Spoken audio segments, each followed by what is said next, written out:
number one source of friction in your engine is not what you think. Piston rings rubbing against the cylinder walls generate more friction than any other part of the engine. More friction and temperature means more wear and less horsepower. Fortunately, the team at Total Seal knows how to reduce friction and wear through innovative piston ring design. If it takes a piston, Total Seal can build a better ring.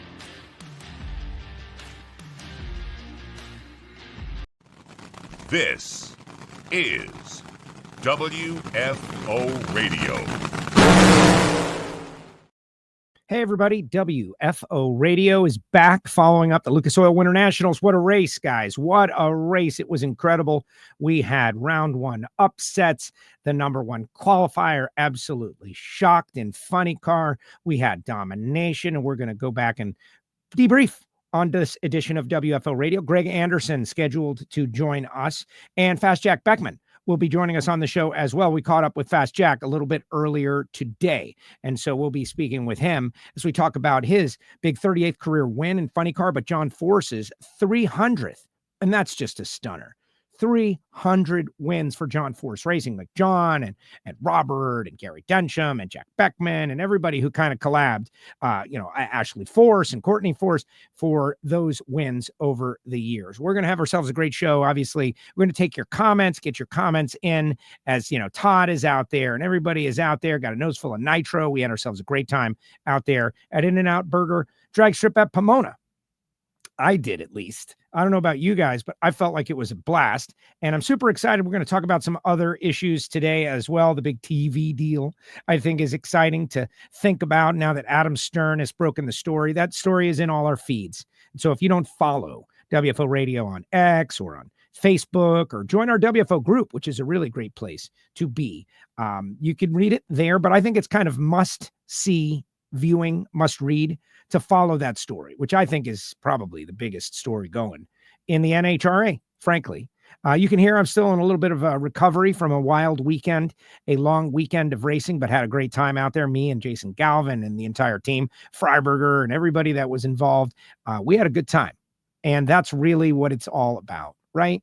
Having a great time at the races. We ask you to share the show. Hopefully Greg is not having a problem. I don't see him on there just yet, but we are going to connect with Greg Anderson and always look at the, at the social to make sure that we've got our, dialed in with our times.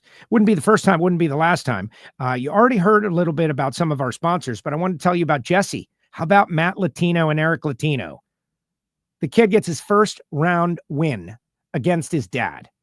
And if it never goes anywhere beyond this, that's a pretty cool stat to have, but it's definitely going to. The DPF X-Fit brand by Jesse. It's an OE replacement for you, over-the-road truckers and the big diesels. And the thing that's cool about it is that it is a direct replacement. All the clamps, everything is absolutely perfect. It's designed and manufactured in North America. It's got a 2-year unlimited warranty, and you can go to Jesse's website to find out more. Plus, they got their G-Sport brand, which is very, very cool. You saw Redline Oil now on board. Welcome, Redline, to the WFO universe. We'll be telling you a lot more about Redline synthetic oil, which I'm sure you see on so many of the nitro cars, which is very interesting. Going way back, Redline Oil, we did like an entomercial about Redline years ago, and so great to have those guys on board with WFO Radio, recognizing the scope within our Lucas Oil series of listeners and racers that are on board with WFO Radio. Super excited about that. You heard a little bit about FTI Performance Transmissions and Torque Converse. Happy that those guys and Total Seal back. You got a tour of Total Seal just a week ago with Matt Hartford. And now every nitro car that goes down the racetrack, I'm wondering, like, who's got the Total Seal nitro rings in it?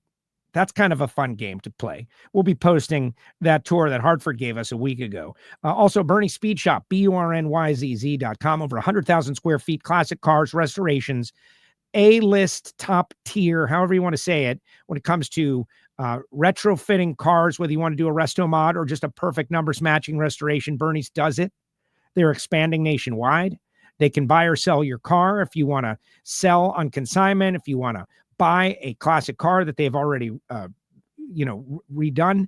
You can go to Bernie's, BURNYZZ.com, but I don't think Josh cares about any about that as much as he cares about the fact that he's back in the 60s, baby. We'll tell you a little bit about HusseyPerformance.net and Foggett and Hawley's and Marvin Rodak coming up in a little bit. But I see our 6-time world champion, 108 NHRA national event wins. The numbers are getting crazy for this guy. Now in sole possession of number 2 all time in the NHRA is what I heard. Let's bring him on, Mr. Greg Anderson. What's up, Greg? How are you?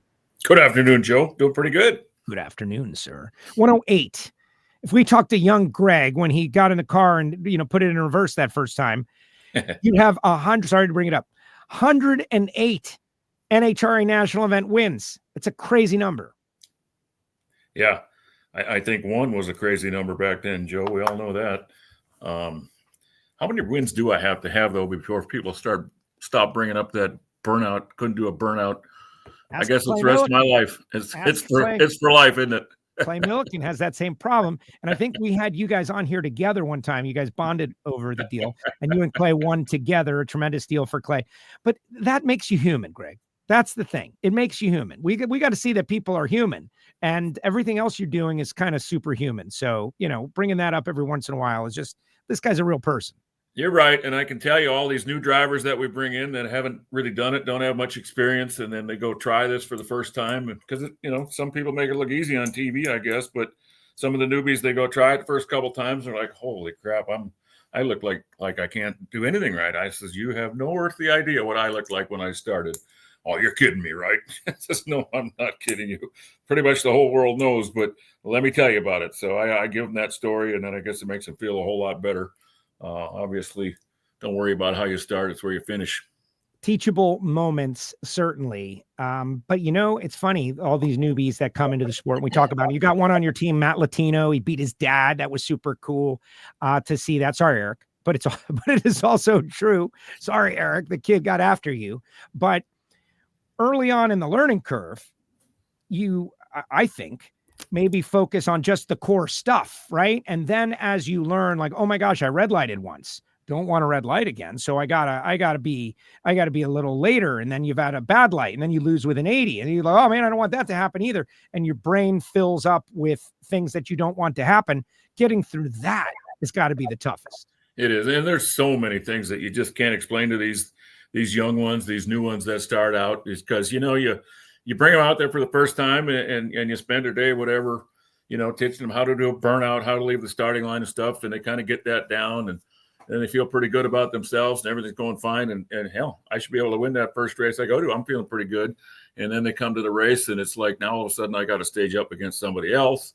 And, man, they did this when they staged, and I wasn't expecting that. And it's just so many different things that can happen different on a race, during a race, with a car in the other lane. And obviously, some are going to worry about who it is in the other lane, the name or whatever, how many races they've won or whatever. So there's just so many pitfalls. There's so many things to learn. I'd like to, I'm racing this guy, so I got to be a little special on the clutch. And then you go up there and you get too light on the pedal, and you hit the gas and your foot comes off the clutch. So that happens, and it's happened to every single one of us. But those are the kind of things that are hard to teach when you first start out, because there's so many things to learn. But it's a cool sport. It's a cool class. It's just a very, very technical class, Joe, and it just takes time behind the wheel to really get through all those problems and all those different scenarios. It just takes time. It's kind of hard to explain to some of these guys when they start out, because they want success, and expect success right away. But I'm telling you, there's a lot of landmines out there. So just takes time, just takes laps. All right, we're going to talk a little bit about your round by round and another win, and you in Dallas again, and that's becoming, a routine. But mention the clutch thing, right? Like, that's one where I can relay the most minor experience. The one time Hartford let me warm up his car, and I pushed in the clutch, and then I revved it up, and I felt the pushback. Yeah. And I was like, how the heck does anybody cut a light? Now, we've said, and Alan used to say King Kong couldn't hold the clutch down once the rev limiter goes away. And we saw a lot of rev limiters go away on the starting line for whatever reason. But try to explain that to the people out there, the clutch pushing back, because not a little pushback. It's a lot. That's something that's really hard to explain to even the new drivers, let alone the people sitting in the grandstand. These clutches, they operate basically off of centrifugal force. And you have just like a Top Fuel car, you have levers or fingers, they call them, in the clutch. And with these fingers, as the RPM goes up, these fingers start to rise. As they start to rise with the centrifugal force of the flywheel spinning, it puts more and more load on the pressure plate. And we have areas on the back of the fingers that we can add bolts, we can add weight to have it have more centrifugal force. And that all comes into trying to lock the clutch up as you go down the racetrack, versus, say, leaving the starting line at 6,000 RPM, and now you're going down the middle of the racetrack between 9,000 and 10.5. So the clutch acts completely different than it does there versus, say, idling at 1,000 or 2,000 RPM. And the first time anybody that gets into car for the first time holds that clutch pedal in and hits the gas pedal, it's a rude awakening. It tries to throw your foot out the back window. It's so much force on your leg because of that centrifugal force of the fingers trying to stand up. And that is hard to teach. And I think everybody that's got a little experience doing this, kind of realizes the harder you push on that clutch pedal as you're sitting there on the starting line, on the limiter, the harder you push forward on that clutch pedal, the harder it is to release that clutch pedal and tell your brain to go the other way. But you have to. So as a driver, it takes time. It takes a lot of, reps to be able to realize how much force you really need on that leg when you hit the gas, because the lighter you can be on that left leg against that clutch pedal, against that stop, probably the better light you can cut. So there's an art to that, and it takes a while to learn. So that's the quick ins and out of that. Completely different from idle than the clutch is when you rev it up. That is awesome explanation by a 6-time world champion. And you were on the tree. You got that figured out right now, at least 13 against Mason, 30 against Jeg, 15 against Corey, and a 27 in the final against Dallas. And to me, that's one of your better driving days, consistency. Then again, we go back, you hadn't not been in a final round since St. Louis. So you're on a heater right now. This is what they call this in sports talk. You're on a heater. Yeah. I guess things just been going well, Joe. And I realize, and everybody else probably needs to realize right now, the way Pro Stock is right now, unless you can have days like that where you can at least get down to 30 or below on the light, you're going to lose. It doesn't really seem to matter how fast your car is. I certainly have proved it many times. I've had the fastest car many times and gone out there and cut anywhere from even a 30 to a 50 light and absolutely got loaded up and sent home. It's, as I said the other day, the price of poker has gone up, and no matter how fast your car runs. So let's say you go out and you run 647 or 648. Well, there's a whole slew of cars that ran 649. So you're not talking about a big advantage. And it's so simple to lose that 1/100th of a second advantage on the Christmas tree, on the light. So especially with all these assassins that we've got in the class right now, the Dallas Glens, the Stanfields, the Jegs, the list goes on and on and on. There's so many cars that guys and gals that can go out there and cut 00 lights anymore. It's crazy. But it just takes a day like that. And for me, obviously, that's not my normal day. I'm usually not going to, whatever the average was on Sunday, probably in the 20s somewhere. It's usually not going to be my average. My average is right around 40 probably. And a day like that, if I can find a day to be an average 20, the way my car generally seems to run, I got a good chance of winning the race. But those days don't happen every day. And I was trying to figure it out after the race. I was talking with Jack Beckman and Clay coming back in a winner's truck. Were you guys good on the tree today? And they said, we probably were pretty good on the tree. Clay was 36 in the final. And I said, what do you think the difference was? And I think it was Clay said, well, it's the contrast of the cloud cover and the just partial sun and cloud cover. It's like just the perfect contrast. And obviously it works out well for us. At least for us older folks, it helps us. I don't know if the young guns care, but for us older guys, we need the right contrast, and that was the right background for us. You didn't have to squint. You didn't have to, put on special sunglasses or anything to try and see the tree. Everything was natural through a clear lens and just the best background you could have. And a really good racetrack also. I had heard from some people I had spoken with in Arizona, it was just a different situation, and reaction times were a little more challenging out there. It's not always the same, as much as the NHRA safety team and the people who set up the lights do their best to make that, 1 foot exactly the same every single time. There are many elements that change whether or not the car is going to react. And starting line RPM, I think, is part of that also, correct? It's a big part of it, and you can only go so high with the starting line RPM. At Phoenix, we had a 130-degree starting line, and I think at Pomona, we probably had 100, 110 at the most. So there's a big difference in how you can leave the starting line with the race car, and the race car's part of the equation. Your driver can react so fast, and that car's got to react, and you add up the two. The car's got to move basically a foot, so you add up the reaction of the driver and the reaction of the first foot movement of that car. That's what your reaction time printout says. So you can speed the cars up, that way too. So it's not all the driver, but when we go to a racetrack like Phoenix, and basically the car is going to be 200 slower because of the way you have to chip it, the way you have to gear it to leave that 100-degree starting line. So that's a couple more of the things that probably the people in the grandstand don't understand, but it all goes into it. And that's why you see a difference on a day like at Pomona when you can leave the starting line with high RPM. The tire is going to hook good. It helps the driver look good. It just helps the car look good. It does everything. And set a couple of track records, the performances. I'm excited. We're finally eclipsing carburetor ET records at some of these racetracks, which is a big deal and shows how long it has taken and how challenging it has been. But finally, we're doing it. And to reset the track record, you said a couple of times in the media center, the car is happy. The car is happy. Like, the car is definitely happy setting those records. Happy car, happy driver. Rob Downing, talked to him a couple of times on the starting line. He's happy. Everything's happy. But this is clearly very hard to accomplish. Talk about what it takes to have a happy car. Well, in my case, or with my race car, a lot of laps on the car. It's a 2018 model car. It's got, I don't know how many hundreds of laps. It could be close to 1,000 by now.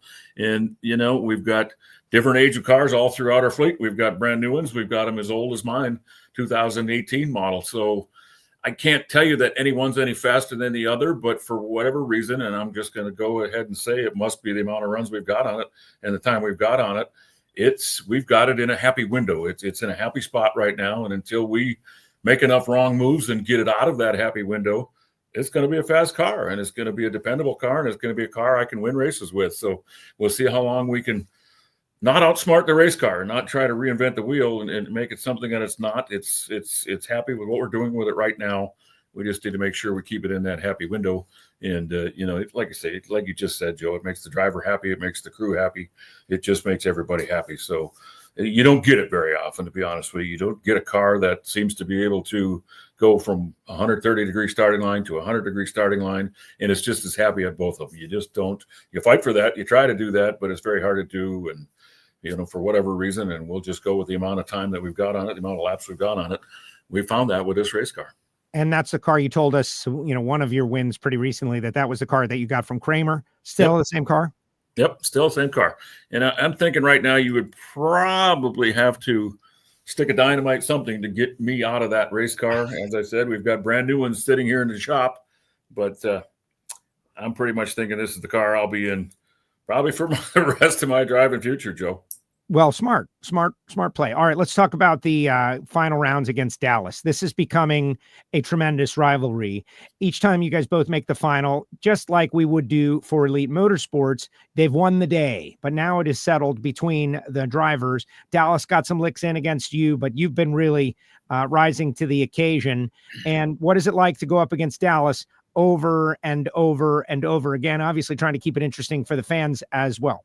Well, you know what you got when you go up there. You know exactly what Dallas can do. He's deadly. He's absolutely an awesome race car driver. He's in great equipment, just like I am. He's got the same engine I've got, probably just as good a race car. And we all know how he can drive. So you know what you got. You're not going up there thinking, well, he might make a mistake. You're never, ever going up there thinking that. You know you have no room. You know you've got to go up there and you've got to execute perfectly. And somehow, some way, in my case, I've got to find a way to have one of my best reaction times of the day. So it's a hell of a challenge every time, Joe, but it's a lot of fun because I feel right now he's at the top of his game. He's as good as we've got in this class. We've got obviously a lot of excellent drivers in the class, but pretty sure everybody would say he's probably at the top of the game more than anybody right now. So he's the toughest competitor out there. He just know he's going to go late rounds every race we go to. And you got to find a way. You got to somehow find a way to get around them. And it's tough. Obviously the Phoenix deal was just dumb luck. He made the first mistake I think I've seen him make in years. As I explained earlier, he got too light on that clutch pedal.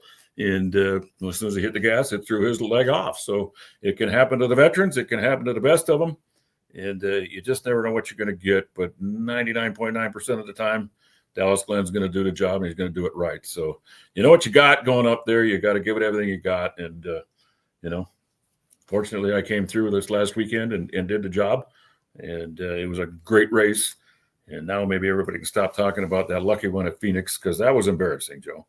Yeah, you're overly embarrassed by it. I don't think you should. That was embarrassing. Weird stuff happens. You know why I'm embarrassed? Because when it happened and Dallas did what he did, and I reacted off of the flash of his side of the tree when he left the tree basically before it came on. His top stage lights go out, and apparently I reacted off of that, and I red lighted, as you say. So obviously I'm kicking myself for that. And then the car made it 1 foot and it shut right off. Didn't even have a clue what happened there, except that I red lighted.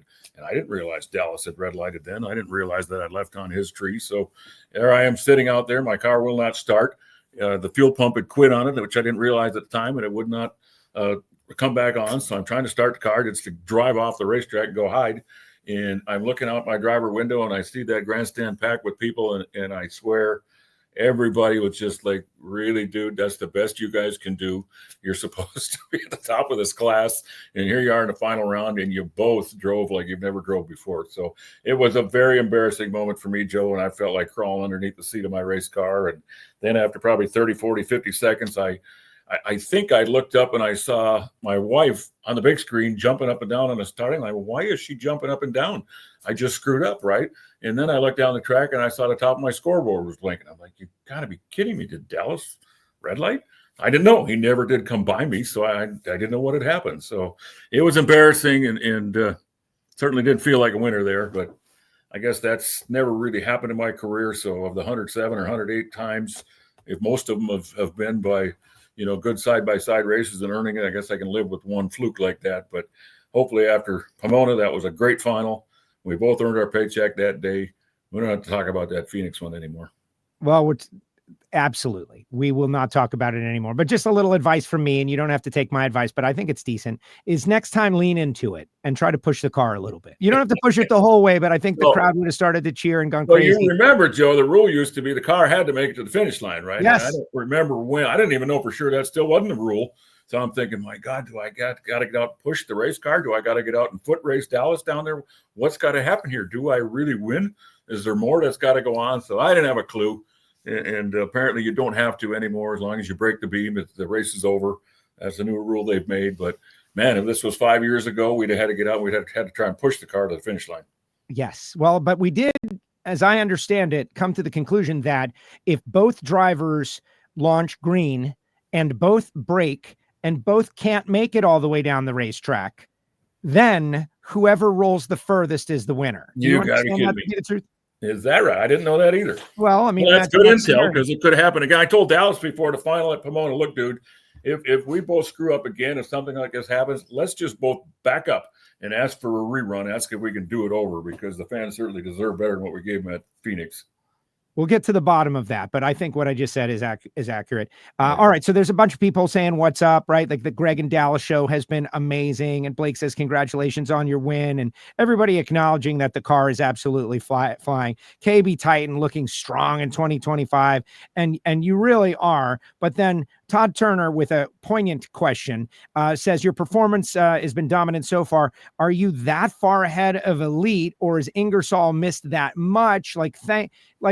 Size up your competition. I know this is going to make you feel a little uncomfortable doing that, right? But you said in the media center that they left the gates early to go back and work, and you understand what they're going to be doing over there.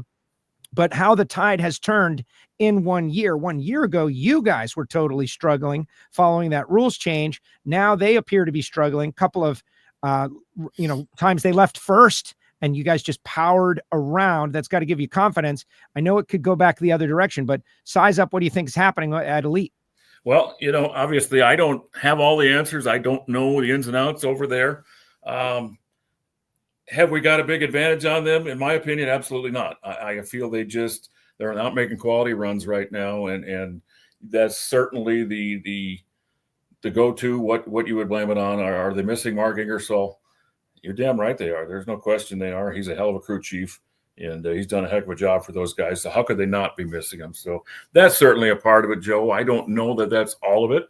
You know how it is, and I know this from experience. When you go to a couple of races and you get outrun for whatever reason, whether it's just tuning, whether it's just luck, whatever it is, you start to press and you start to do things that get you out of your norm, and you usually compound the problem. You usually start making mistakes, and that's pretty much what I've seen lately as it's gone on for more than one race now.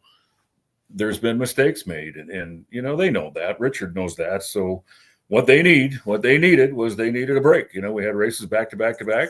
They needed a break to go home and you know, fix whatever that they feel has gone wrong mechanically, but really to get their heads back in the game and stop, you know, making moves that you wouldn't normally make unless you're kind of in, you know, panic mode, whatever you want to call it. I know how it is, Joe. I've done it a million times. You react too fast and you panic and you just do things that you shouldn't do. And then you really, really compound the problem. So that's my opinion. What's going on. Yes, they miss Mark Ingersoll. Are they that far behind in performance? Absolutely do not believe that.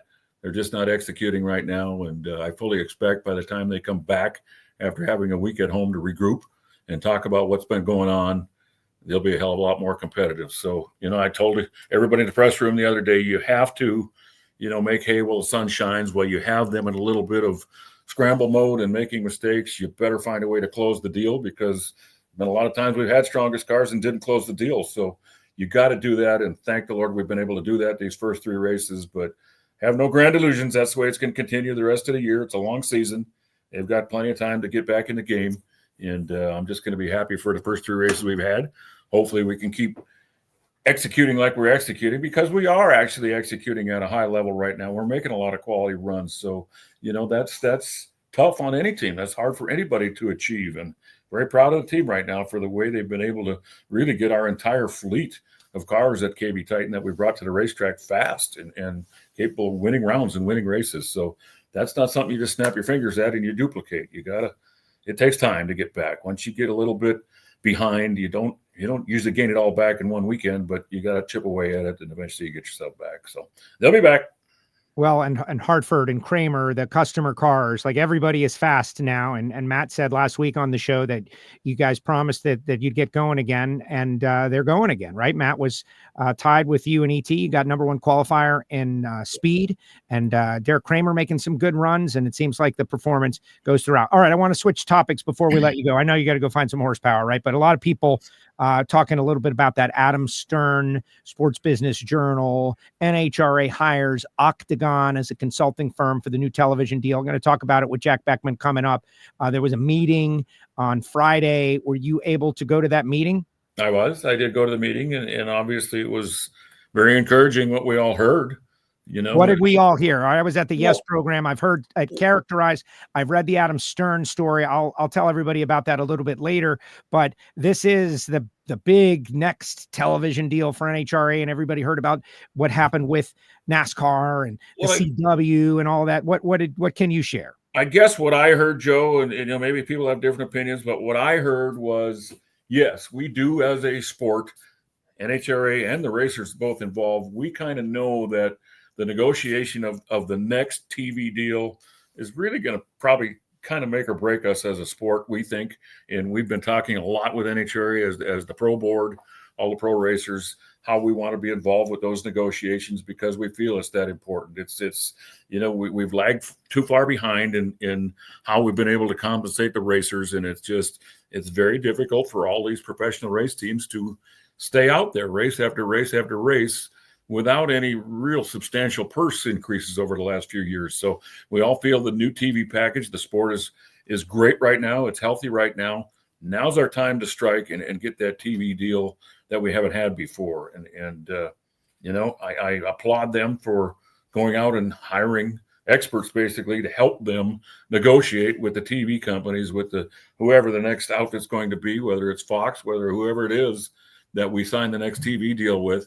Hopefully it's bigger, better than we've ever had, and some of that can funnel down to the racer. That's what I heard. That's what I wanted to hear. And now we just got to find out if that comes true. So that's what it's all about. And that's what we're all hoping for. And as I said, the racers are trying to work together with NHRA to be a part of this new TV package and do whatever we can do to sell it better than we ever sold it before.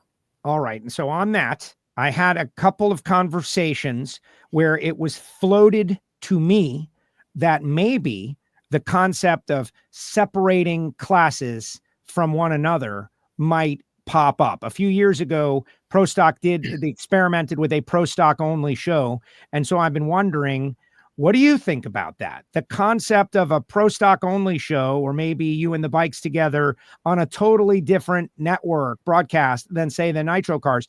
Is that a deal breaker for Greg? Do you like it? Do you not like it? Are you into it? What do you think? It's I don't know. Rumor. Total rumor right now. I can honestly tell you, Joe, I've never had that conversation. That's something I've heard out of a couple people's mouths before. I've never had that conversation, and I don't know that it's certainly been being discussed right now with this new opportunity we've got. Who knows? I don't really know going into the future what it's going to take or what will be the best avenue for, say, Pro Stock. I'm not sure. We still feel that our best package we can put together is obviously Pro Stock Bike, Top Fuel, and Funny Car, all four together. I think there's plenty of fans out there for every one of those classes, every single one. There's obviously your group that loves the shock and the awe, the explosion, the fast, just crazy speeds of the Top Fuel and Funny Car.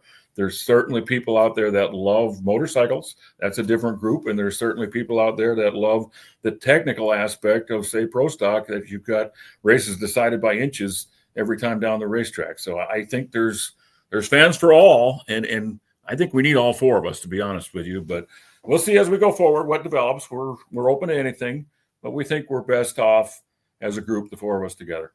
Okay. This lady out here says she's proud of you. Thank you. Kimberly Anderson.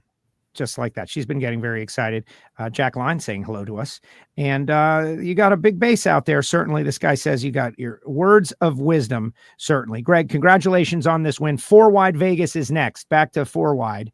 You guys are, running all but 2 races. You'll be back at 4-wide. That's exciting. And different mindset a little bit to break up the action. Our 4-wide mini season, for which there could eventually be a bonus. I'd like to see that, is coming up. Are you ready for 4-wide? I hope so, Joe. I've certainly done it enough times now. I'm out of excuses, so we can't say that we don't know how to do it anymore. But then again, we were talking this morning, and 3 of the racers that qualified for Sunday at Pomona, it was the first race ever to qualify. So we had 3 brand new drivers on Sunday morning, E1. And I think of those 3 drivers, obviously, they've never been in a 4-wide. So, it's not always, you've watched it in the past, it's not always the veteran that makes a mistake, say, driving 4-wide. But if anybody makes a mistake, it affects everybody else that's in the other 3 lanes. So it's just a crazy deal. And there's a lot of things that can go wrong. You just got to do the best you could do to handle yourself, but be prepared for anything. Well, it's going to be great to see, but of course, enjoy your off weekend in the shop, finding power. Greg, thank you very much for always being available and answering the tough questions. It's been wild to see. You got that regular season championship on the line, and you're doing pretty well in the point standings. You and Dallas are ahead by a considerable amount, but you're only ahead of Dallas by 2 rounds, 38 points. So it's going to be a wild battle for that extra bonus money as well. Thanks for coming on WFO. I appreciate it. You're very welcome. Thanks for having me, Joe. Have a great day, buddy. There he goes. You too. Greg Anderson with us here on WFO Radio, the 6-time champ, 108 NHRA national event wins. And very interesting as the TV talk becomes more public and more popular, more timely, honestly. The Adam Stern story is in my feed. We'll talk about it a little bit with Fast Jack Beckman coming up. But what is possible? You might have noticed if you watch the NHRA and Fox broadcast with Brian and Tony and Jordan and everybody that they front-loaded the Nitro classes to the semifinals and then did Pro Stock. And it's interesting. I love them all for different reasons. And I'm thinking to myself critically, what would be best? And I don't know the answer. What would be best? And there's a lot of pros and there's a lot of cons. There's a lot of ins and outs and what have yous. Would it be better to be packaged with the Nitro cars as they always have and then be, let's just say, the secondary story? Would it be better for the Nitro cars? Everybody needs more time to create the stories. You could see Jasmine Salinas crying up there, like made people think, oh my gosh, who is this girl? I want to know her better. Time is a major factor, which is why I love NHRA.TV, by the way, because we have endless time. This is why I do a show like this, where we can go as long as we so choose. Jack Beckman coming up next, by the way. It's really interesting. But at the same time, Matt Hartford had an in-car camera this weekend. And I went back and I rewound that in-car camera 20 times. 20 times. And I'm thinking to myself, this is an amazing occurrence. And we're treating it like it's just ordinary Joe going to the grocery store. Like every one of those shifts, you can watch the tack in there. And I didn't pull the footage. I don't have the footage. I don't have access to the footage, right? But Hartford leaves the starting line, comes off the clutch, the RPMs go up, and it's just like this, boom, boom, boom. And the light is coming on and he's shifting. That is not an ordinary occurrence. Regular people don't do that. That alone, like we could debrief on that segment for a long time, because you can't short it and you can't hit the rev limiter. You've got an extremely narrow window to get in on. Otherwise, the car's not going to run. If you short it, the car's not going to run. If you hit the limiter, like you've killed the run. 100, 200ths in a class where thousandths of a second matter. That shifting aspect, like talking about the shifting, who's shifting right, who shifts well, who hit all their shifts. So I don't know. Maybe a Pro Stock only show on another network, like let's say they could figure Amazon or Netflix to do this thing and take a flyer on it. They made Street Outlaws popular by focusing in on whatever it was. It became the most popular drag racing show on the planet. I think packaged the right way, Pro Stock could become very, very popular as the naturally aspirated cousin of the Cup Series, say. I don't know. These are things that I'm thinking out loud. And I wonder. Maybe it's wrong. Maybe I'm totally wrong and I'm coming up with an opinion that is bad. That happens all the time. So we'll have to see. Keith says he wants all 4 classes on the broadcast. Bill says make it 5 and add Pro Mod to the mix. As I understand it, Pro Mod is in the mix. They just don't want to do 20 races. Jill says they don't show enough Pro Stock. Very disappointed they only concentrate on Top Fuel and Funny Car. That's the thing, but you're only one person, Jill. You're only one person. You need to duplicate yourself. But it's a very tough challenge. The wealth of blessings that we have in the NHRA. The wealth of blessings that we have. All right, guys, share the show. Fast Jack Beckman coming up next. We'll ask Jack about driving a Nitro Funny Car 300 wins for John Force Racing and the TV deal. The TV deal is hot topic right now. Hot topic. And you should all read the Adam Stern column to understand it. But we will summarize. But right now, I want to tell you about HusseyPerformance.net, not just copperhead gaskets anymore. Hussey Performance, doing valve cover gaskets and oil pan gaskets. And they are very popular in the top alcohol ranks. Not only that, but top sportsman, top dragster. We've got HusseyPerformance.net gaskets on Project Pontiac. And they have got pre-programmed gaskets, as in they can whip them out real fast. 412-716-4872. All made in America, all sourced here in America. Beaver Falls, Pennsylvania. That's David Allen. He's like, give him my number, Joe. Give him my number. We don't even have the shop number forward to my cell phone anymore. Just give him my number. I hope that's what you meant in that text message, David. Give him my number. But they have contingency program in top alcohol dragster, top alcohol funny car, top dragster, top sportsman for the NHRA. So you got to run those decals and the parts, of course. And also top sportsman and top dragster and PDRA. You can go to the website. You can get a quick turnaround, oil pan, valve cover, header gaskets, all in stock. Same day shipping, HusseyPerformance.net. When we come back, we're going to connect with Fast Jack Beckman, talk a little John Force Racing, funny car racing, in the interest of full disclosure, which I always like to do. We caught up with Jack because he's a working man earlier today, but you can still post your comments. We'll get them on the screen. Fast Jack after this.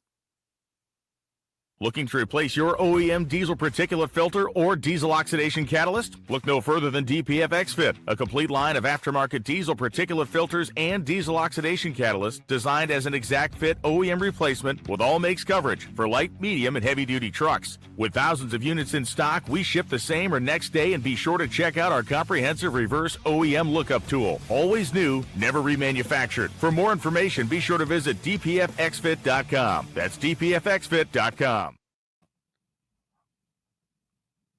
Welcome back to WFO Radio. Time to connect with our funny car winner. He got the job done. This guy is unbelievable at In-N-Out Burger, Pomona Drag Strip, Fast Jack Beckman. What's up, Fast Jack? How are you? I'm coming to you live from Jet Propulsion Laboratories in Pasadena in the front seat of my Chevy van with my urban elevator outfit, kind of a different work uniform on a Tuesday. Let's zoom in on you. Like, I like it. That's like the working man outfit. You know, I was joking with some friends the other day, like Formula One guys don't go back to work. Like, this is drag racing. This is cool. I like it. It's relatable. Everybody that watched the race, for the most part, had to get up and put their work clothes on the next day and go to their version of work. Even this, doing a show or podcast. It's my version of work, man. I could be on the beach. This is relatable. You're a hardworking man, Fast Jack. Well, and I like the fact that, remember, I was a fan of drag racing long before I was a participant. And what the cars did on the track, I thought it just blew my mind as a young kid. And then to be able to go watch them work on the cars in the pits, and then the drivers would get out and you could literally be feet away from them. And I love all motorsports. I truly do. But if you went to a NASCAR or F1 race, you wouldn't get that access. And I think that makes us, like you said, relatable. And I think it makes us a very interesting form of blue collar. And I'm just in a situation in my life right now with pensions and all that stuff. And the fact that after 22 years away, back in November of 2020, when I thought my racing career was over, the elevator trade welcomed me back. So it's nice that, you know, Urban Elevator just took me on a few weeks ago, and they're willing to work with me around the race schedule, and it works. And I think it helps out a bunch. Again, I'm still a fan when I go to the races, but when the fans also know, hey, here's a guy that's got to get up early in the morning, drive in traffic. I mean, it was an hour and a half to get here this morning, put in his 8 hours wearing steel toe work shoes, and then drive back home in traffic. I think it's another layer of, again, relatability. 100%. There's different crowds out there. You know, I live in Miami, Florida, and right, so some superficial stuff is happening down here, but there's different crowds, and I appreciate a velvet rope as much as the next person. I'd love to fly private. I'm down for anybody that wants to take me for a ride. But what you just described is how I grew up, and I think it's appealing to a lot of people. I guess we'll see over the course of the season, because this win, your 38th career win, I was just doing the research. You know, Snake had 35 wins. I don't know if it's underappreciated how many wins you've had in your career. Yeah. So right. Snake 35 and Funny Car, but 49 overall, and then add in all his car owner ones. And remember, you can't compare eras, right? You can't compare pre-1920 baseball stats because they changed the baseball. And in drag racing, for the majority of my career, I got 24 shots a year to win a national event. When Snake started racing, there were 2 national events on tour. So, I mean, even to be spoken in the same paragraph with him, obviously this Funny Car win takes me to one above him, but you almost have to put an asterisk onto that. Now, that being said, I'll take it. I love getting to get into a race car. I love the fact that after 3 years and 9 months away, Robert Hite called me and asked me if I'd hop into John's race car and fill in for the season. And I love the fact that John had enough confidence in me to keep me on board and make me full-time this year. Yeah, you recoiled at the comparison to the Snake. I get it. I understand. Yeah, that was good. Yes. Well, I just don't think it's comparable. If you look, John Force's 96 season set the standard for wins.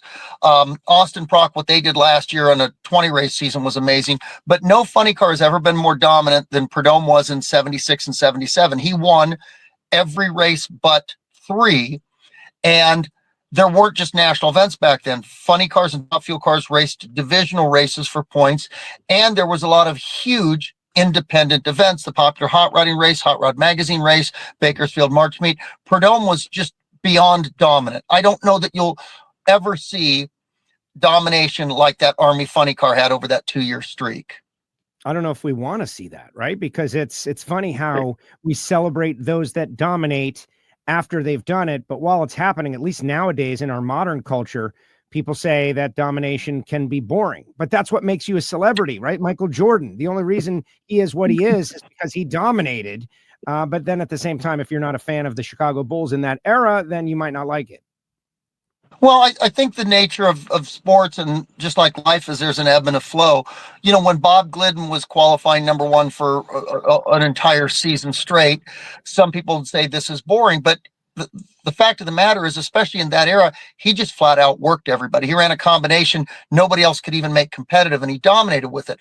When Steve Torrence won every race in the countdown a few years ago, some people might say that was boring, but I think he set a standard for people that may never be achieved again. And the history books will have a special paragraph on that. I'm all for domination if I'm the one holding the steering wheel. Well, it might be happening. And it's funny you mentioned Torrance's deal, because I've had some fun sports radio style debates with our fellow drag racing fans. Like, I think that that's the ultimate accomplishment now. The whole countdown, sweeping the countdown, perfect in the countdown, the perfect countdown. I just can't imagine that happening. And it's something to shoot for. It's like the DiMaggio 56 game hitting streak. Like, it can happen. It's like impossible until somebody else does it. Yeah. People don't realize, if you don't golf and you watch golfing on TV, it looks easy, and it looks easy because the competitors are incredibly skilled and they've swung the golf club 80,000 times. And it's not until you go pick up a golf club and try it that you realize this is way more difficult than I thought. Drag racing is not entirely different. When a team is going out there and dominating, they can make it look easy. But if you took a tour in our trailers and you saw what goes on for servicing between rounds, the decisions that the crew chiefs have to make, both in the bell housing with the clutch package and on the engine with the head gasket thickness, blower overdrive, nitro percentage, timing map curve, clutch flows, weights on the clutch, all that stuff. The fact that these crew chiefs can make these cars go down the track consistently quick is mind-blowing. And up until the finals, our peak Chevy was almost flawless. We were 380s every single run. We were never worse than the third quickest car in qualifying, and we were top two every round in eliminations. And then we had a hiccup in the final round. The car went out there and started to shake the tires, and we think we found the issue, but I had to be prepared to adapt to that. And frankly, as consistent as our car was, I almost missed it. I thought I could have actually caught it quicker had I thought that there was a higher likelihood something was going to go wrong. But our peak car has just been so fast and so consistent, it makes it look easy. That is amazing. In fact, let's take a second to watch the final round on NHRA on Fox and look at exactly that pedal job. They focused in on it, and I was very impressed. Not that you were able to do it, but you're able to still run low 4.0. Like, that is pretty crazy. Plus, we hear a wonderful interview with the boss. Let's check it out, NHRA on Fox. Good the car was. Statistically, you heard Freiberger earlier in the show. It's been better than Austin Prock's car. And in this moment, he needs it to be better than Dan Wilkerson's.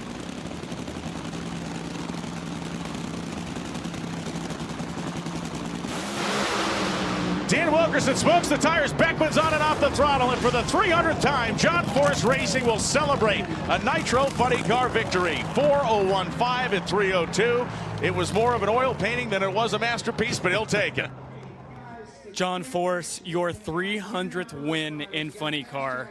John Force Racing. John, did you ever imagine this was ever possible? Well, I wished I would have won it, but I wasn't driving. But Beck and Prock and Brittany, they all do a great job. And Robert and myself picked Beckman because we saw what he could do, and we put him in the seat, and boy, he's right in the heat of battle. So I love him, and congratulations, Fast Jack. How does this feel? So I'm preparing for my Jack Beckman interview right now. Jack's obviously excited for many reasons that he won today, but you know what? You're going to get the Wally. You had a great car today. Unfortunately, that's all you're getting today, Jack. You're just not my type. I love you, man. I just didn't want to have to crush you in this moment. Apparently, a guy's got to win a championship for this. So it's about the team, the peak guys. I thought maybe we could run 380s every run this week, and it didn't happen. The track got way better, shook the tires. It hurt. I'm glad I had loaded up on ibuprofen because of my neck and back, because I'm going to have a headache in a little bit. But I was able to get back on it and save one for the team. The sponsors for Peak, all the Cornwall team was over helping us. That's what kind of organization JFR is. For Hedrick Cars, obviously the Camaro. I mean, our Chevy SS was flying. Power's here. This is about John Force. This is Funny Car Win 300 for Team John Force Racing. 9 of us got 143. The boss man got 157. This is number 300. This is a big deal. That is a milestone in drag racing. Congratulations, buddy. Thank you, and I guess we'll rain check that deal. All right, so here's the deal, Jack. Here's the deal that matters, and is we did not get to see the precursor in venue of the kiss. Like, I missed that. So this is, so, you know, for people that don't know, we have 2 broadcasts going. We've got NHRA on Fox, and they're working on the TV show and cutting the TV show. But at the same time, we're doing NHRA TV Live, which is everything that happens.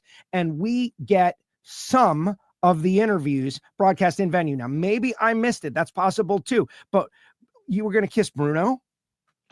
Oh, no, absolutely not. You've got that completely wrong. What's going on? Right. Please clear this up.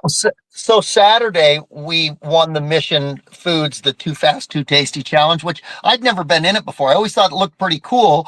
But remember, I was a fan for 3.5 years. I didn't have a chance to get in it. So it was awesome to be in it for the first time and to actually win it on Saturday. And Angel does a fantastic job as a spokesperson for Mission. And she did the presentation up there, put the medallion around my neck, and I went like this, and she gave me a peck on the cheek, and Bruno was on the other side, and I went like this, and he backed away faster than I'd ever seen anybody before. So I told him, I said, okay, I'll let you off the hook now, but when we win the race, you got to do it. And he said, I'll think about it. Joe, I'm perfectly content with letting him off the hook.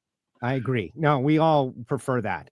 Although, listen, we respect and adore you, Bruno. I thought made nice comedy out of it. I love that to have a funny moment out there. But you got the job done. But the pedal job, later on in the show, they kind of go in and zoom in on the quick pedal and then what I would say, you know, gentle reapply of the throttle. You were half throttle, 3/4 throttle, and got it. That's got to be so challenging to do that, given you have what is it, 1 inch of throw on the throttle pedal? Well, it's the throttle pedal moves about 3.5, 4 inches at the end. But the problem with pedaling these cars is if you close the injector real fast, you've got these 3 big injector plates, and they're 65 square inches. So it's a lot of surface area of the throttle opening. And when you snap it closed, that engine RPM is still real high, and the boost from the supercharger seals the blades closed. So it's very hard to crack the throttle back open and roll into it. A lot of times you'll see guys go like this and like this again. And sometimes the announcers will mistakenly say, oh, they got back on it and felt it spin, and they lifted again and then got back on it. No, we're trying to roll into it smoothly, and it's way tougher than it sounds. I thought I took too long to catch the car on that run. When I look at the replay there, it looks a lot better than it felt to me in the car. And it's probably because things started shaking pretty violently in the car, because that track was just so good all weekend. And Joe, normally we don't get 1 session per race with what I would call like Disneyland track conditions. With Pomona, really 6 and arguably 8 of the runs were just fantastic track conditions, and it really threw a lot of the crew chiefs for a loop. And I think that showed with how many upsets there were. In the first round of Funny Car, 2 of the top 3 qualifiers lost. In the next round of Funny Car, the number 2 qualifier lost. Yeah, Paul Lee. So we were the only car in the top 4 still around even for the semifinals. And I think that's a testament to Tim Fabrizi, to Danny Hood, and to Chris Cunningham for looking at the data, making incremental changes, and just staying on top of the tune-up. All right, so I got a bunch of stuff I want to ask you about, not related to the on-track action, some news that happened over the course of the weekend. Also want to give you an opportunity to just throw some stuff out there that you think is of importance or talk to the audience. But you mentioned your guys, and I don't want to cause trouble, but I just know competition. And Jimmy and Chris worked together with you. You pointed it out in the media center, which I thought was really cool. I don't know that everybody always remembers every detail of every driver's career the way the driver does. It's like you raced with both of those guys. You saw them work together to be successful. And now Chris is with Tim and Danny, and Jimmy is with Thomas and his son, this family team that is coming off an amazing season. I think most people put themselves into the situation. And if you're Chris, at least, and it reveals something about me, like any competitor wants to beat the other competitor. But when you break up a duo, they, in music, in movies, Martin and Lewis, like going back as far as we want, like Chris Cunningham really wants to be the guy to knock those guys off the top with John Force's car, with you as the driver. Like, come on. I think additional motivation is probably there just for that moment, because Jimmy blocks out the sun as a tuner. He's probably the most famous tuner we got, him and Alan Johnson. So what's it like inside that team managing all of those things? Well, I love that we always pit adjacent to one another, and it's always an open door policy between the trailers. And Chris and Danny and Tim will walk over to Jimmy's. Jimmy or Thomas Prock will come over to ours. We do run slightly different combinations. There's not all the same hard parts in there. They do have I shouldn't say. They have similar but different tuning philosophies. So, like one crew chief will tune with wheelie bar height, another one does it more with tire pressure, some will do it more with ignition timing, some with nitro percentage. Everybody's got their way of doing it. And I like the fact that we do keep an open book, but we don't run our cars the same. In fact, there's a whole lot of differences there. And maybe to point out for the fans, the reason that you really need two crew chiefs, or at least a crew chief and an assistant crew chief, is there's so much data to look at between runs. One guy can't possibly get to it all quick enough to get back to the team to tell them, put this head gasket thickness on it, put this clutch pack in it, because a lot of these decisions have to be made within the first 15 minutes of the car coming back to the pits. Otherwise, the clutch and the engine can't start to be reassembled. And then they'll continue to look at data to decide clutch flow rates, blower overdrive, things like that. Well, I have three crew chiefs, and it's not that I need extra supervision most of the time. It's that Danny Hood and Tim Fabrizi ran John Force's car. Chris Cunningham was the crew chief on Austin Prock's dragster. When that operation was parked, John did not want to lose Chris Cunningham. The talent that he has and what he adds to John Force Racing, and now specifically to our Peak Chevrolet, was something we just couldn't let go. So it only made sense to keep him, move him back to a funny car, which he had experience. He was on my Infinite Hero funny car with John Medlin and Jimmy Prock. And we just happen to be one of those rarities out there that there's three crew chiefs on the car. And people would say, sometimes too many chefs spoil the soup. But look at the results. It really shows you the harmony that Hood and Fabrizi and Cunningham have. Nobody's arguing. Everybody's doing their job. They bounce ideas off each other. They coalesce. They put it in the race car, and it goes down the racetrack. Because, and again, this is unnecessary, right? But people want to know this. Like, when there's disagreement or just a decision to be made, is there someone that makes the final call, like has the final word, or is it like democracy in there? Yes, I'm second in line, and everybody else on the team is tied for first. Well, I don't know, because the way we've got it now, because there wasn't room for three computer screens up in the upper level of the trailer, Danny Hood and Cunningham sit next to one another. Fabrizi is right at the bottom of the steps with his own setup there. And Tim is more also the hands-on fabrication guy. So it puts him a little bit closer to the race car. I have yet to hear them have I've heard them have discussions. Never heard them had a disagreement. But I love the fact that Chris will say, okay, I think we need to do this on the tune-up. Danny will look at his numbers and say, yeah, but what about this on the weather? Tim will come in there and go, look, here's what the track's doing right now. And you can just kind of see the gears going in all their heads, and they all seem to arrive at a pretty similar answer to that. So that would be a question to ask at Vegas in the pits. If there really ever is a disagreement, it's not a coin flip or picking straws. Ultimately, somebody has to be the one that puts their stamp on that. Interesting. All right. I know you got to get back to work. The Octagon deal. You went to the big meeting. I was over at the Youth and Education Services program, but I got to speak with Bob Tasca a little bit about it. Adam Stern, the, pretty much the go-to guy when it comes to sports media journalism, put out a great story. I have shared that story in our WFO group and across our social. It made me feel excited and optimistic about the future. This is why many talent people have agents. Sometimes it's better to have people negotiating on your behalf than yourself. That's why you hire attorneys. But you were in the meeting. What can you share? What made you excited, optimistic, or not, if you felt that way? Well, actually, I had to duck out early. I went over to the NHRA Motorsports Museum and hosted one of the training groups for Peak, which is one of the awesome things about the sponsor we have when we're talking about blue collar stuff earlier, is that their customers, their retailers, their distributors are all hands-on blue collar people. So I caught part of that, but maybe you can give the fans a quick 101 review, and then I'll give you my feedback on this.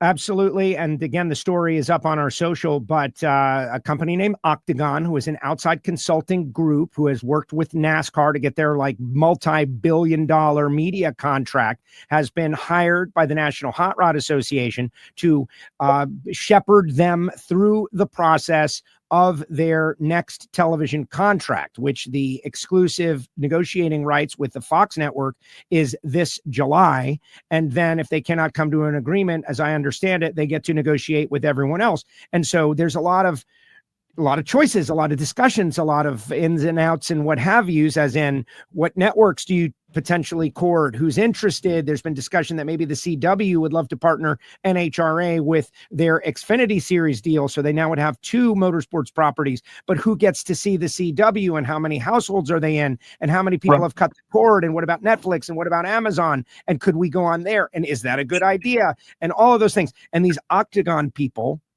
have expertise. And so they have been hired by the NHRA to consult and guide through the process so that the NHRA will make the best decision for themselves. And the folks at Octagon have said that, like, you can go for the highest number, you can go for the highest reach, you can go for a combination of reach and money together. And that's what they're going to try to do with the NHRA, is form a balance to continue to grow the sport while also bringing valuable revenue. You hear the numbers, Jack. They're throwing money out there. NASCAR, I think it's like $7.7 billion. Can you imagine if $77 million was injected into the sport of NHRA drag racing? It would definitely give the announcers a big raise. Oh, well, so I think you did a fantastic job of summarizing that. So in the Winston era, from late 74 through when the government edict made them pull out of drag racing, there was a lot of cash infusion to the sport. I had mixed feelings about that. I am definitely not an advocate of cigarette smoking, and it took our sport to a higher level. So when they left and Coke came on board, there wasn't nearly the same amount of cash.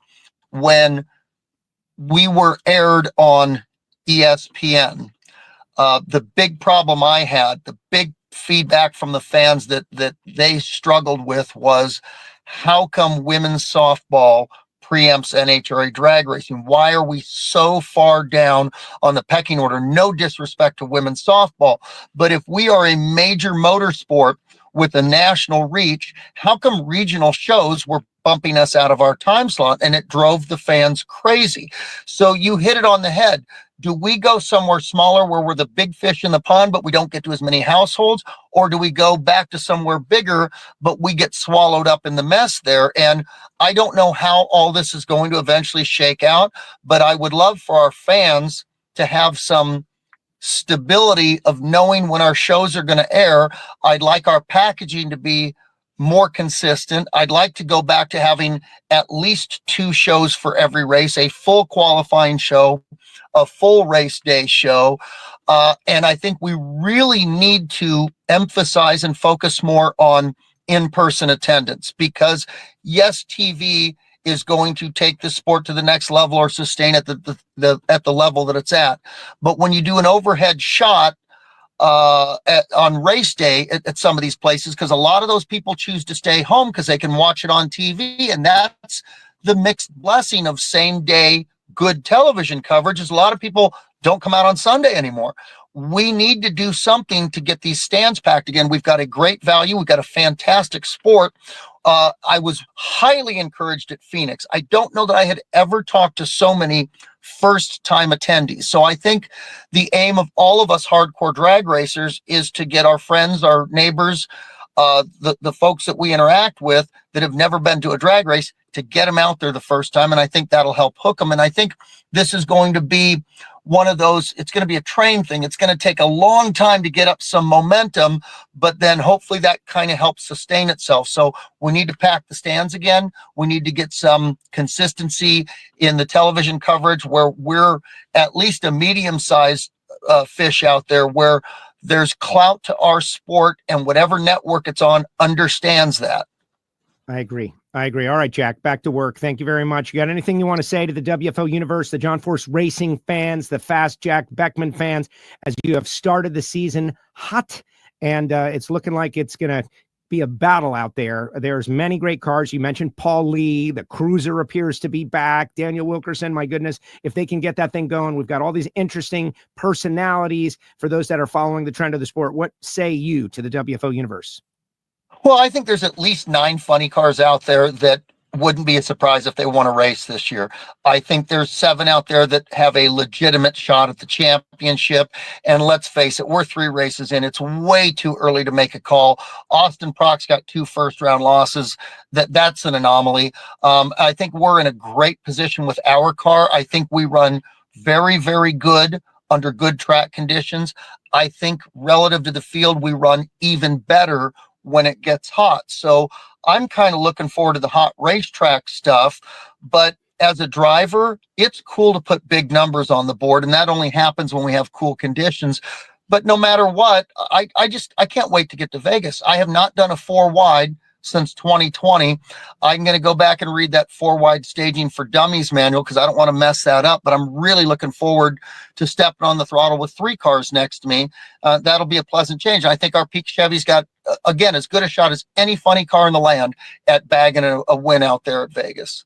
The best part about you being back, in my opinion, is that this you love drag racing so much, and you have this like renewed it looks to me like a renewed excitement about every single thing in the sport, probably because of the time off, but you're doing such a great job of showing it. And that's what we need. We need everybody to understand, like, this thing is not just a thing. This is an awesome thing that people are so passionate about very deeply. You're doing a great job, Jack. Keep it up. Doing my best to stay as the world's fastest elevator man, Joe. And thanks to the fans for tuning in. Without the fans, our sport is nothing. So I totally appreciate either seeing you guys at the ropes or you watching us on TV. Thank you very much, Jack. Appreciate it. Back to the elevators. Talk soon. There he goes. Fast Jack Beckman with us here on WFO Radio. We'll be back after this. For more than a decade, FTI has strived to become the leader in the aftermarket performance transmission and converter industry. We've joined forces with McLeod Driveline Components under the leadership of Top Fuel Funny Car pilot Paul Lee, and now have a larger distribution network, more resources, and more power. Come see us in the pits and ask how you can join the FTI family. It's not cheating, it is the competitive edge.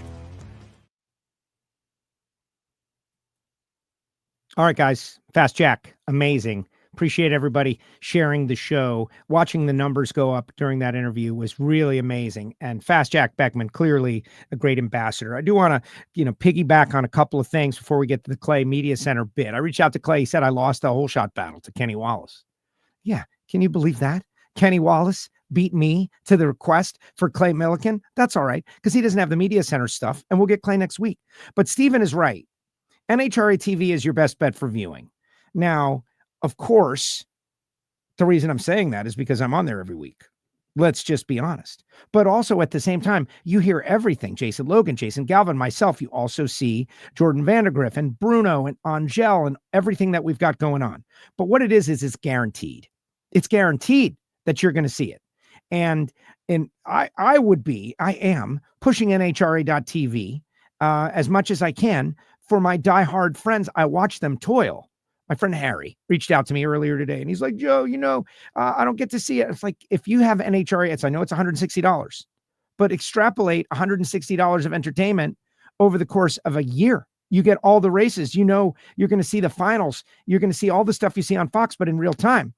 And you block out those hours of entertainment. It turns out it's like pennies an hour. But anyway, I highly recommend NHRA.TV. I do want to say that it has been interesting.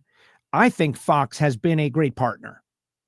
And anybody that compares the ESPN to the Fox days, they're not paying attention. The ESPN to the Fox days, Fox is way better. They're much more dedicated to us. And a lot of people are talking about like getting bombed for girls softball. I don't even know. I can't even say that that's happening anymore. Like this past weekend, we got a direct throw from NASCAR, a direct throw from Mike Joy and NASCAR. FS1. Coming up next, the NHRA Finals from Pomona as Denny Hamlin celebrates in Martinsville. A direct throw from NASCAR. That's amazing. Now, it would have been great if it was the right race name, but you can't get everything right away. It was a big deal. I'm sure we got big ratings going into NHRA drag racing cars that are, well over nearly 200 miles per hour faster than what they're doing at Martinsville.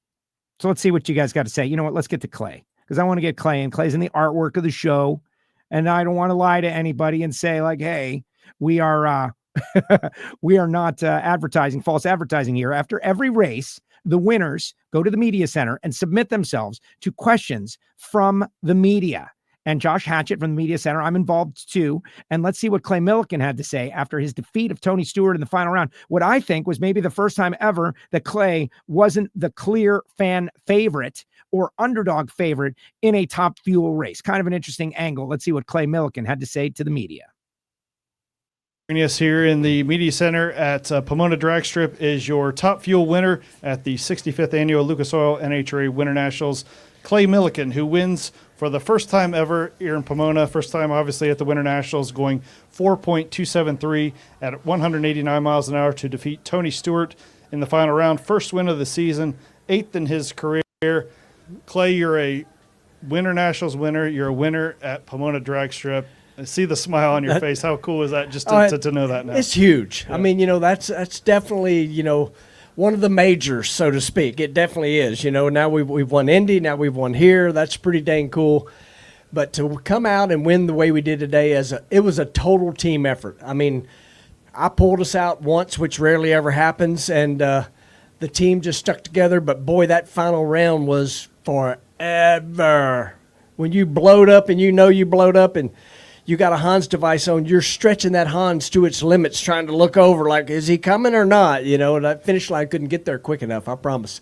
I never let off the throttle, even though it wasn't running no more, but I had that thing buried. I was stomping on the loud pedal harder than normal. What a day. Share with us what Jimmo said to you before the final and what your thoughts were about that. So I was putting my fire suit on, and Jimmo, he's facing away from me every time I'm putting my fire suit on, but he does a chair spinner on me. When he does a chair spinner, that means he has something to say. So he spins around. He said, here's what's going to happen. He said, it's either going to run low ET, it's going to blow up, and if it does not smoke the tires and it doesn't blow up and we win, we will not be a trivia question as to who let Tony Stewart win their first NHRA national event. But we know he's going to win one. He's won in everything he's ever driven, and, that was a crazy final round. I don't know what happened to him, but all I know was, our wind light was blinking, and I was ready to pull over because the mighty firebreaker was on fire. You said you saved your team once. I'm pretty sure you did a good job in the first round, too. The car seemed to get loose on you, other than the whole shot. I gave her a quick little pedal because it was shaking a little bit, but I told them, Jimmo was bragging on me. I'm like, dude, I've lost plenty for us. This just happened to be a good day for me. And we truly, and it is so cliche, I even hate to say it, when I screw up, nobody's mad at me in that group over there. When they screw up, I'm not mad at them. I mean, because any one person can mess this thing up. That's all it takes is one person to mess something up. And when I do it, or Jimmo or Nikki does it, it's evident to the world. But there are other times when you lose races that, you could point a finger at somebody else on the team, but we just don't do it. The best thing, our policy, and it is a team policy, and I got a perfect example from today. If you screw up, admit it because it just makes it so much easier. It's just all there is to it. And we had that today, and one of our brand new team members, he went straight in the lounge and told Jimmo one tire is 1 inch bigger than the other. His name's Logan. Logan is brand new to drag racing, fresh out of school, and I'm so proud of him. He could have easily just told Jimmo, "Oh, tires are good," but he didn't. He owned his. I don't even want to say he made a mistake, but he told Jimmo those tires ain't right. And Donna, who's down there filming for the YouTube channel right now, she's like, "You might better go ahead and get in the car," because we were making a NASCAR pit stop to get a set of tires on the thing that were closer to the same diameter. We're not driving sprint cars out here, although most of my runs today look like I should be in one. But man, it's such a cool deal when, as a group, you come together and get a Wally. Clay, you touched on it earlier. You won the U.S. Nationals last year, our biggest race of the year. You win the Winternationals, one of our majors. How significant is that to add that to your resume, which is already expansive, but now, really the Gator Nationals is the last thing on your majors checklist, and then a world championship. So can you talk about just how significant winning the Winternationals is? So I always kind of go down this path a little bit because it means so much to me, Donna, the family. Before I put my helmet on, I look at my phone, and I've got 25 text messages. And those of y'all know 25 was Dalton's number, and it means a whole lot to us. I screenshotted that because I bet you I probably got over 100 right now. But I screenshotted that. I said, "Okay, buddy, let's do this," And I am playing catch-up, Elin. I'm playing catch-up. 19 years and I think 254 races before I won Bristol. 19 years. Longest streak of a driver that many races without winning. I know everybody always talks about John Force and all of his runner-ups. I don't know. I had 11 or 12 of them. But I'm going to blame Dalton. I was not supposed to win until that Father's Day. And now we're playing catch-up. It's just pretty cool. Who knows how long I'll drive these things, So the more I gather, the more when I'm kicked back kicking Donna, I can say, "Hey, I won the Winternationals." It's more coming, though. This team's a winner. And I don't want y'all to think that I'm fixing to tell you I'm retiring, because I'm not. If you know anything about drag racing, there ain't no 401k and there ain't no retirement. Donna will tell you that. We'll both be at Walmart door greeters at some point. Adding Tony Schumacher as a teammate coming up, how much better do you think that'll make you as a driver and as a team moving into the season? I can't wait. I've technically never really had a teammate, so I don't know the advantages of that, and I don't know the disadvantages. It's going to be fun. I've got to be totally honest. Me and Tony have never spent a ton of time together. I've always been the outsider. I've told you all that. I'm not part of the clique. I've always been in Tennessee, not in Brownsburg, and that's okay. This is how I've done it in 20 plus years. But I am truly looking forward to it. I've spent more time in the last 3 or 4 months talking to Tony before the deal was even close to done, and then we've just continued to talk, and it's interesting how much we do the same and how much we do different, just little things. So it'll be even more so once he's actually, in a car, in a trailer park next to us. It's going to be fantastic because, it's everybody talks about the data, blah, blah, blah, blah, blah, but it's more than that. It's not just what you see on the racetrack. It's what each car can do for each other, until obviously when their head's up, then their head's up, So I'm looking forward to it. Tony obviously a legend out here, and so to have him as a teammate is going to be pretty cool. And I do know that when Rick Ware goes to a boardroom, he can say, "I've got all-time winningest and all-time winningest." Nobody else can say that. Clay, Joe Castello, WFO Radio. Real quick, the timeline on the second car. Do we know? So here's what I do know, and I'm being completely honest. We have a chassis.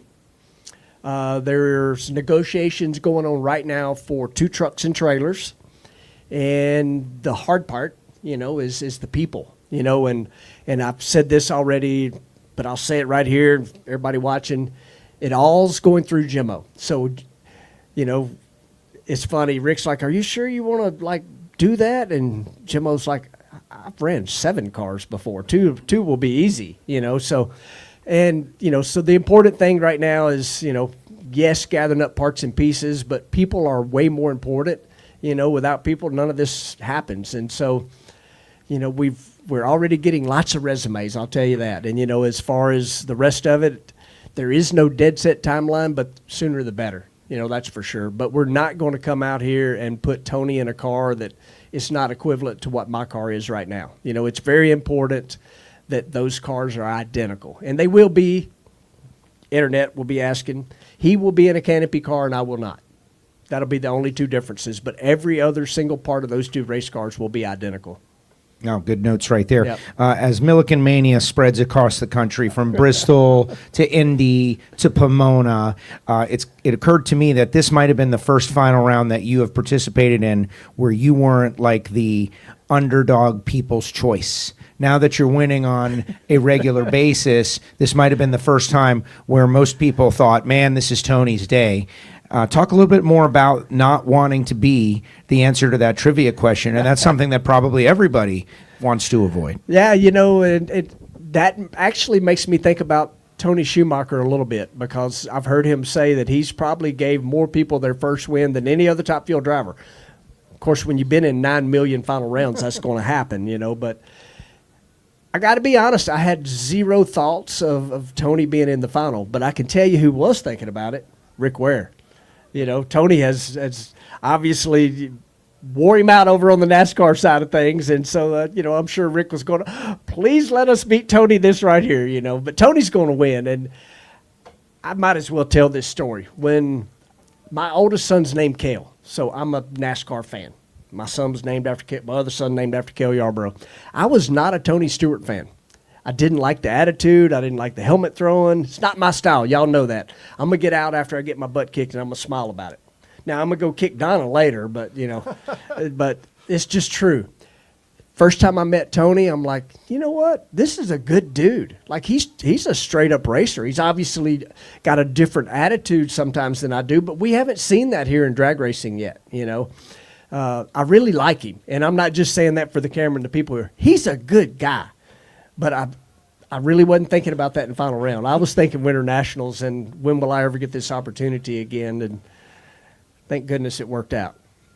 Clay, last question. Joe referenced it earlier before we started this, but a win at the 3rd race of the season, an early season victory, what does that do for this team? You know, you get that early momentum, and as you build throughout the year, what does a win early in the year do for you guys? Well, I mean, obviously this year we've got a, you know, season championship twice, basically, you know, and Nikki probably put it best.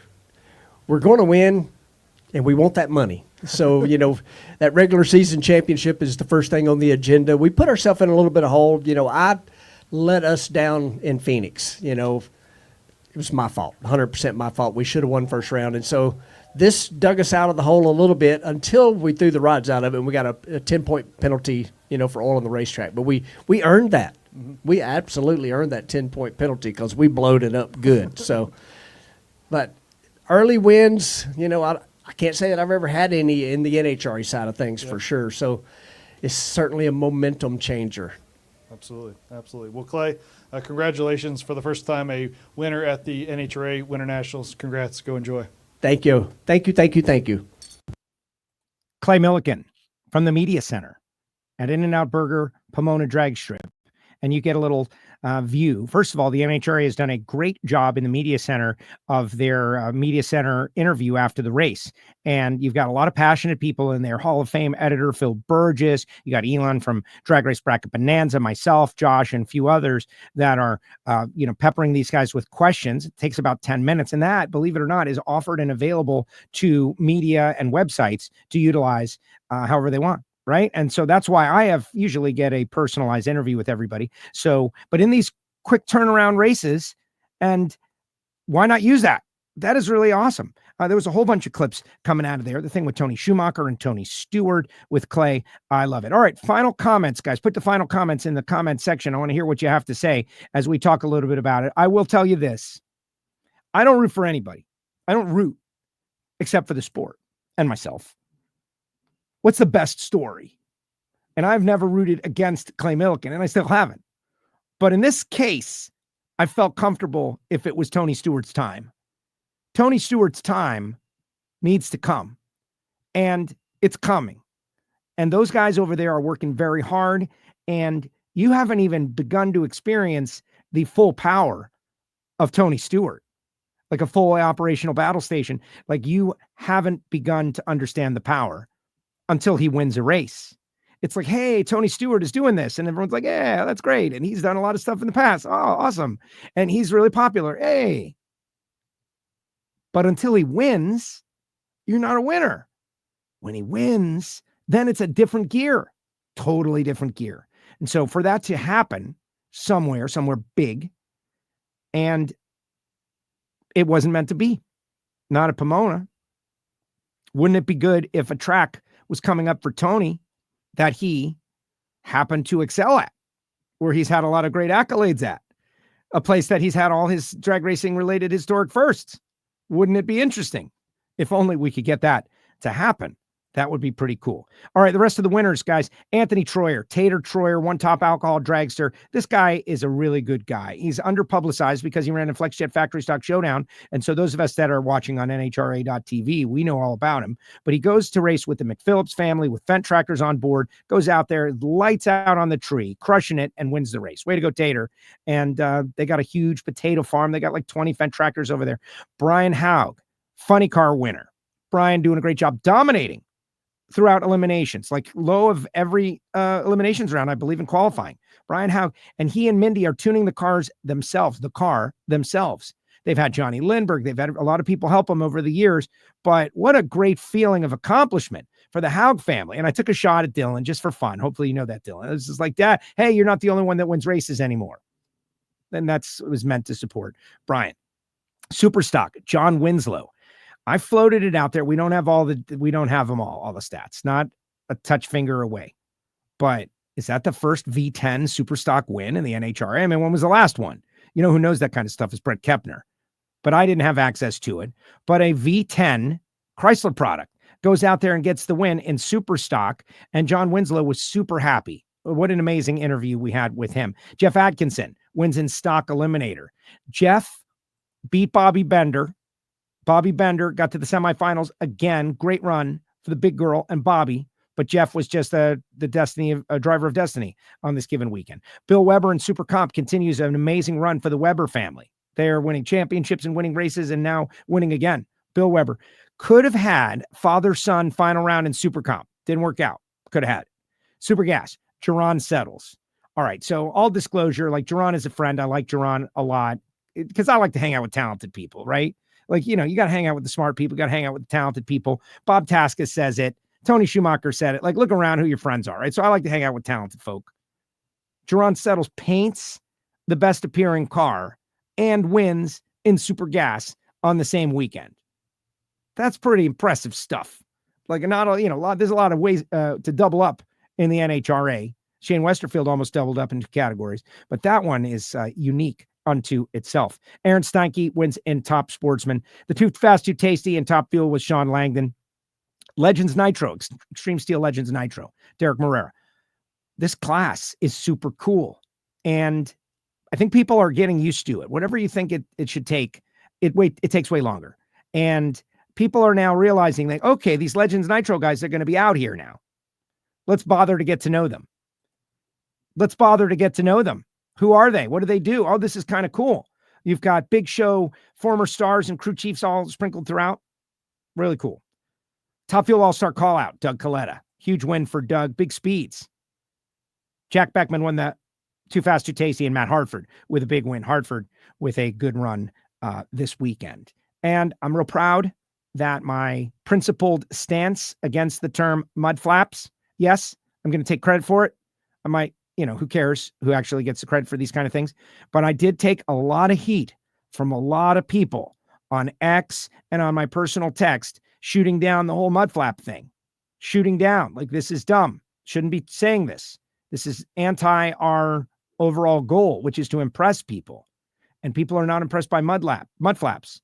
And to have many top tier people including John Force, say, yeah, this is not the right term because there's no mud in drag racing. We don't do mud. We don't do flat. Like it doesn't make sense. It's an over metaphor. And to have everyone pretty much adopt and build upon it, I thought was pretty great. All right, final comments in the comment section, guys. Before we get out of here, I want to remind you can become a Patreon of WFO Radio, which entitles you to Monday Motivation. You get to see the video of the Ignition Show, although it just occurs to me I forgot to post it. Oops. The Hear It From Heiner Show, all of these things. Patreon.com/WFO Radio. Marvin Rodak, this guy, longtime sponsor, Rodak's and Hawley's, came on in the same month of the same year. They're still with us on WFO Radio. If you love coffee, this is the best coffee. It is so great. 817-924-6821. Call Marvin Rodak. Tell him you heard about it on WFO Radio. Order some coffee, hot sauce, or spice rub, and genuinely enjoy it. You'll understand. You'll become a fan. Frank Hawley's Drag Racing School. Frank and Lana doing a great job. Lana doing a great job. I asked her once, and it's like, got to go Lana. But they are traveling around the country with driving schools called the Dragster Adventure, where a regular person can just show up with nothing. You don't have to get a Simpson helmet. You don't have to get all kinds of stuff. You can just show up with the clothes on your back and they outfit everything. And now you're driving dragsters and getting the experience of driving a dragster. Go to frankhawley.com, at which Fast Jack Beckman used to work and be an instructor to tie it all together. Go to frankhawley.com, find out all the information you need, and call them and tell them you heard about it on WFO Radio. Also, folks at Foggett, Mike Race Guitar said this morning, he's a bicyclist. You may have, if you watch the Ignition Show or listen to it, he comes on, he's raised over $10,000 to cure children's cancer by riding kilometer after kilometer.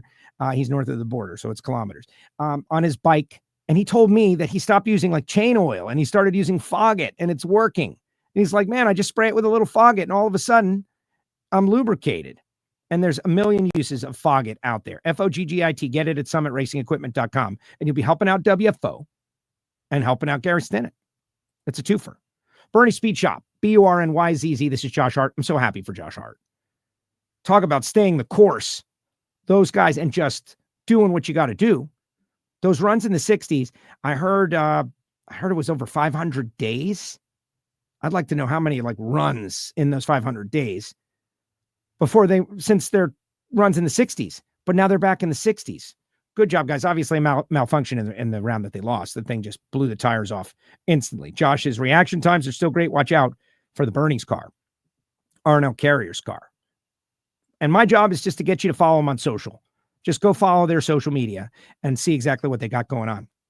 Hussey Performance and CWT Industries and FTI Performance Transmissions and Torque Converter. Big debate happening in Project Pontiac country now, guys. Big debate. Car ran really good. But working with FTI, we get an adjustment to the converter. We get one. That's part of their deal. You get the converter, and then they'll fix it. Like they'll dial it in one more time for you. So maybe I need to try to dial in the torque converter to make it even more consistent. FTIperformance.com. We'll be working on that in the break here between now and Vegas. But FTIperformance.com. Total Seal Piston Rings. Matt Hartford hosted us last week. If you didn't see last week's show and the whole tour and the fact that they're now making Top Fuel rings, that is a big, big deal. Getting back into that game. They did it in the past, but now they're back into it. And I asked a bunch of people this weekend, like, hey, and I got rave reviews on the Total Seal Top Fuel ring, plus our great friends at Jesse Converters. Want to remind everybody you can get WFO swag, including the Project Pontiac gear. That's right, the Project Pontiac shirt, which looks pretty much like this, is pretty much what it looks like. This is the shirt on the back, and on the front it says Project Pontiac. And they are flying off the shelves now that the car is a real thing. Thank you so much for supporting. And remember, you can watch the show on PowerTube TV, the app. If you haven't downloaded the PowerTube app, you definitely should, because it is it's great to be able to watch on your regular television and all kinds of TV shows. All right, let's see what people have to say. We'll do final comments. Boy, this show has gone long with the press conference, right? We got Greg, we got Jack, and we got Clay as advertised. Pretty exciting. We'll see what Blake wants to get me ice cream in Norwalk. Clay, Blake, I don't turn down ice cream, bud. So if you're going to be in Norwalk, let's make it happen. Let's do an ice cream party with Blake. I think that would be kind of cool if we can arrange it, right? We'll see. Scott says, great ignition show. Thank you, Scott. It was not a great ignition show. It's great that there was an ignition show. I was stumbling down the stretch. It was still Sunday for me. Hadn't slept, red-eyed back, but we got it in for the audience. That's what matters. For what it costs to go to a race, you can pay NHRA.TV. Fox does a great job, but you're seeing Joe and Galvin and the rest are creating great coverage and information. It's fantastic. Thank you, Jerry. We believe so.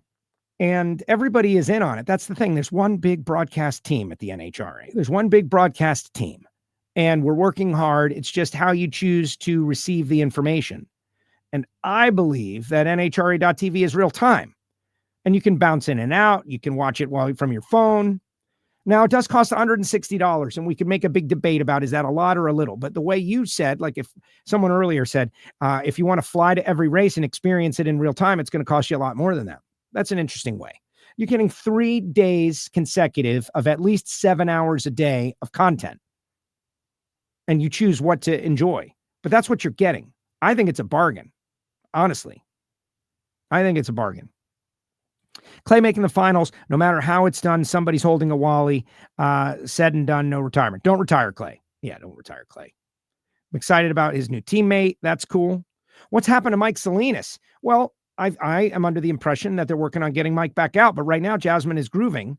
They lost a lot of crew guys. Clay said it. The hardest part of this whole deal is the people power, the manpower.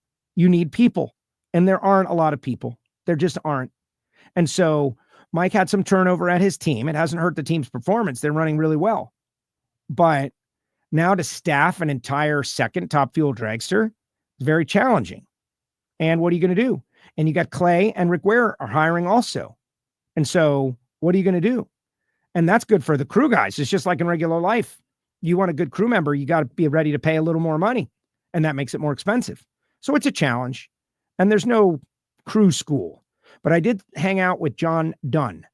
And I was with Hunter Koffel. Tommy Noodle's son came to the race. And we did a live Nitro school, which I talked for an hour straight and did play-by-play of everything that happened and interviewed John Dunn and interviewed Buddy and interviewed John and Jim Dunn while they were doing the turnaround. It was really interesting. It was a very special, historic first in the NHRA. I thought it was really good, and I was happy to be a part of it once again. But afterwards, Hunter, who is interested in motorsports and he knows how to weld and he's got a bunch of stuff, John Dunn came over and I said, this kid's interested in being a crew guy. Like, what would you say? And he says, get your CDL. That puts you to the front of the line. Because these trucks got to get over the road and there are limitations. And, you know, I know a lot of people are fighting to get rid of the limitations, but I don't know. I kind of like the idea that the truck drivers I'm driving past haven't been awake for 27 hours. That's just me. Maybe I'm wrong. I think the addition of a teammate will increase Clay's chances at championship success. Clay is definitely a class act. Kara says, great show. Tony Stewart will get that win. Great show today. Thank you very much. It's been a long show. Apologize for the long show, but we had a lot to cover. Lot to cover. When are we running Project Pontiac again? Yeah. October in Rockingham. Hopefully. That is the plan. My next opportunity to race Project Pontiac. So might as well change the torque converter. Might as well get the headers coated. I was looking to, is it worth it to coat my headers? I got to pull the headers back out. But the good news is with this new engine combination, I do not have to pull the engine to get the headers out. I just got to put it on a lift and I could do it. Maybe I should get them coated to protect them. Remember John Kazi with the rust from the Engine Performance Expo? Steven will be rooting for Tony Stewart. Let's see what else. Yeah, everybody wants to know about Project Pontiac. Thank you for that. Pretty amazing. Please broadcast more winter press conference interviews immediately after the event are most interesting. You don't like my interviews? Is that what? That's what I'm taking. So what? I mean, I could just post those press conference interviews and the show would be a lot easier. There's a lot less work. Me and Jack in his car before work. You want to get rid of all that? Jerron Settles, tuning in late as usual. Sorry. So you missed the wonderful glowing things I had to say about you, Jerron. Way to go, Jerron. Tuning in late. The least you can do is share the show. I said nice things, Jerron. Jim Head's thoughts were epic. How about that? That's what you get on NHRA.TV. That didn't go anywhere else. That was for us. This guy thinks we're doing a good job. Safety should be paramount.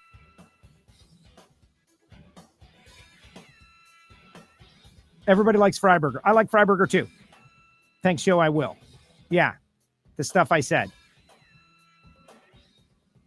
I got an 850 cage, baby. I'm good. I'm all certified. I'm ready to go. All right, guys, share the show. That's your homework. WFO, appreciate you. Download the podcast. Write us a review. Subscribe. Click the bell. All of it. WFO.